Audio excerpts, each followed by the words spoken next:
vous parler d'une trilogie qui est La Sélection de Kirakas aux éditions Robert Laffont, dont un qui vient de chez Françoisir, donc c'est pour ça qu'il n'est pas tout à fait comme les autres. Et que je ferai une vidéo spéciale sur La Sélection lors de ma revue spéciale sur Divergente, parce que je viens de finir il n'y a pas très longtemps cette trilogie.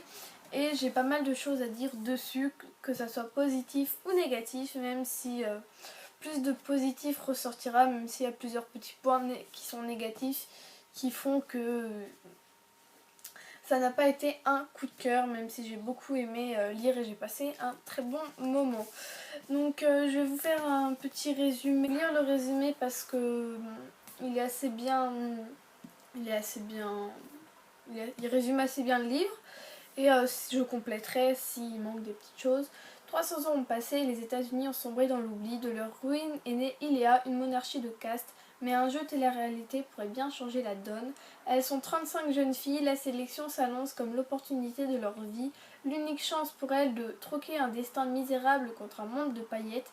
L'unique occasion d'habiter dans un palais et de conquérir le cœur du prince Maxon, l'héritier du trône. Mais pour America Singer, cette élection relève plutôt du cauchemar. Cela signifie renoncer à son amour interdit avec Aspen, un soldat de la caste inférieure, quitter sa famille, entrer dans une compétition sans merci, vivre jour et nuit sous l'œil des caméras. Puis America rencontre le prince et tous les plans qu'elle avait échafaudés s'en trouvent bouleversés.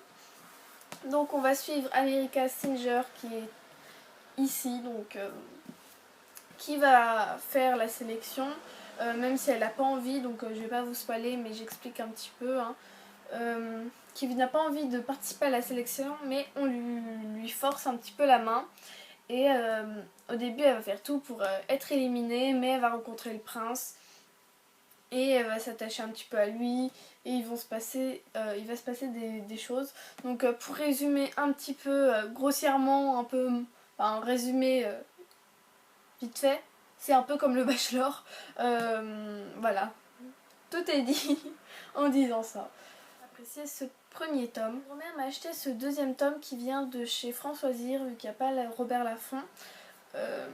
Et je l'ai payé 14 € au lieu de 16 € plus moins 2,50 €.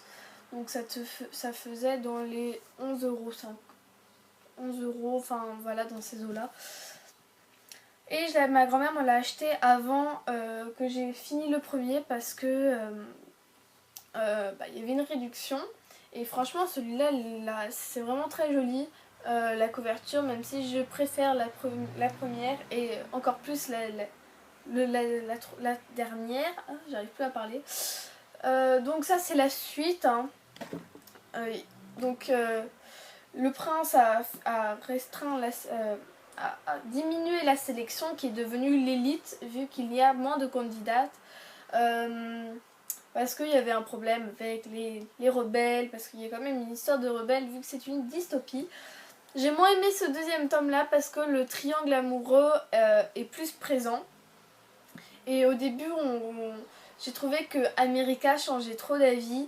Par exemple, elle était avec Maxon était avec d'autres candidates, ce qui l'obligeait, parce que même si voilà, il était obligé d'être avec d'autres candidates parce que c'est le jeu quoi. Et elle était un peu jalouse, donc elle dit ah, il m'aime plus, je vais partir, alors je vais aller voir Aspen, etc. Il changeait un peu trop d'avis comme de chemise, et lui aussi. Et c'est ça qui m'a un petit peu énervée. Même si celui-là était quand même bien, j'ai bien aimé l'histoire avec les rebelles qui venaient. Ouais, j'ai bien aimé ce tome-là, même si America m'a un petit peu agacée dans celui-là. Et le triangle amoureux m'a un peu énervée aussi, mais ça reste quand même une bonne lecture. Voilà, je vais vous parler du troisième tome qui est L'élu. Donc cette couverture c'est la plus jolie parce qu'ils ont changé de mannequin et je la trouve beaucoup plus jolie celle-là. Et franchement j'ai beaucoup aimé celui-là, la couverture est magnifique et j'ai beaucoup aimé aussi l'intérieur, hein, parce qu'il n'y a pas l'extérieur, il n'y a pas que l'extérieur qui compte. J'ai quand même des choses à redire sur, pas que sur celui-là, mais sur la trilogie entière. parce que normalement dans le dernier tome, dans tous les derniers tomes, dans Divergente, dans tous les livres, normalement le dernier tome doit refermer les questions que l'auteur nous pose depuis le début. Et dans ce thème-là, Clara Cass nous a posé... j'avais même pas parlé. Nous a posé beaucoup de questions. Elle nous a mis des événements où on se demandait comment ça allait finir, mais elle n'a pas refermé, elle n'a pas répondu aux questions. Donc il y a quand même des questions qu'on se pose, mais on ne sait pas ce qui se passe. Je ne vais pas vous spoiler parce que ça ne se fait pas. Je ne spoile pas. Je n'aime pas quand on me fait ça, alors pourquoi je le ferais? Mais il y a des choses. J'ai une impression que mes pages sont restées collées ensemble et qu'il me manque un chapitre ou deux. Je pense qu'elle aurait pu mettre 2-3 chapitres de plus. La fin est très bien, il y a plein d'événements, donc le début est peut-être un petit peu longuet, mais dans les 4 derniers chapitres, on va dire, il y a une suite d'événements qui t'arrivent comme ça, mais piou c'est pas très bien expliqué. C'est sur une ligne, nanani et nanana. Voilà. Tu te dis, quoi? Sur une ligne, tu nous balances un truc, mais... J'ai l'impression franchement qu'elle a bâclé ce dernier roman, qu'elle a voulu...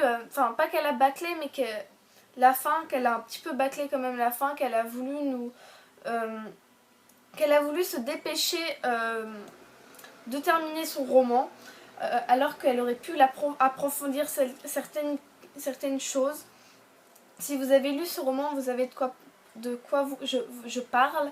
J'ai quand même adoré cette trilogie. Bon, c'est pas un coup de cœur, mais j'ai beaucoup aimé. Je suis contente de les avoir lus, je suis contente de les avoir achetés. Même si la fin, certaines choses sont... Je trouve que la fin est un petit peu expédiée, mais rapide. Annexe qui est Le Prince et le Soldat de la trilogie, qu'il faut acheter en supplément pour savoir, je crois, des choses qu'elle nous a pas répondu là-dedans sont répondues dans l'annexe. Je trouve que c'est un peu débile parce qu'elle aurait pu mettre ça, parce que c'est quand même 14 € qu'il faut payer en plus pour savoir certains trucs du livre qu'elle aurait pu mettre là-dedans.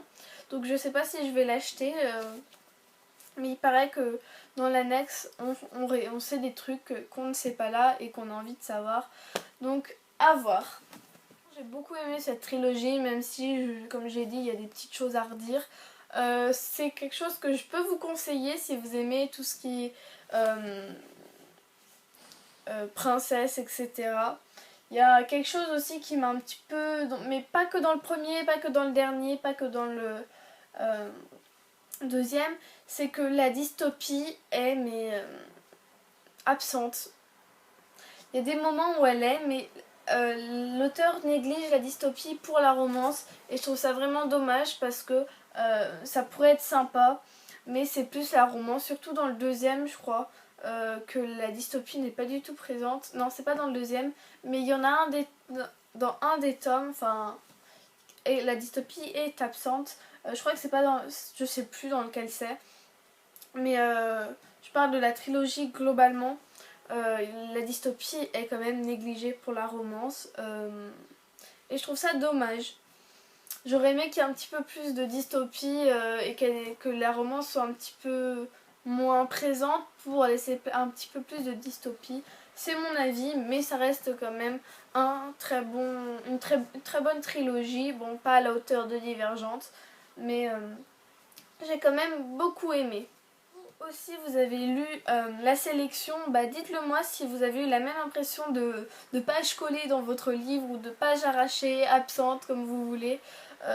Si vous avez aimé, donnez-moi vos avis. Si vous avez aimé aussi la sélection, si vous n'avez pas encore lu, que vous voulez la lire, dites-le moi aussi. Parlez. Donc dites-le en commentaire, donnez vos avis sur la trilogie. Je répondrai à tous vos commentaires. Et j'espère que cette vidéo vous aura plu et je vous fais de gros bisous, bye!